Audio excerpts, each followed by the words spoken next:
isang lumang bahay sa probinsya. Tahimik at malayo sa kabihasnan, malalim ang gabi at tila laging may presensya sa paligid. Act 1. Ang unang bangungot, ENT, isang madilim na kwarto, gabi. Dahan-dahang nagbukas ang pintuan, nagbubukas din ang eksena sa isang madilim na silid. Walang tao sa paligid, ngunit naririnig ang malalalim na hininga.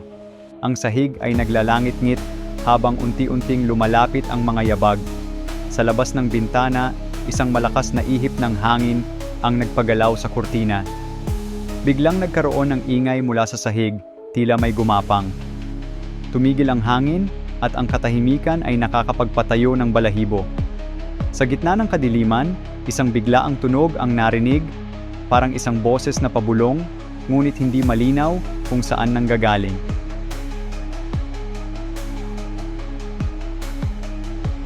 Act 2. Ang paulit-ulit na bangungot, ENT sala, hating gabi. Nagliliyab ang isang lampara sa sulok ng sala, nagpapalabas ng anino sa dingding. Tumitiktak ang orasan, parang nagbibilang ng oras bago muling bumalik ang bangungot.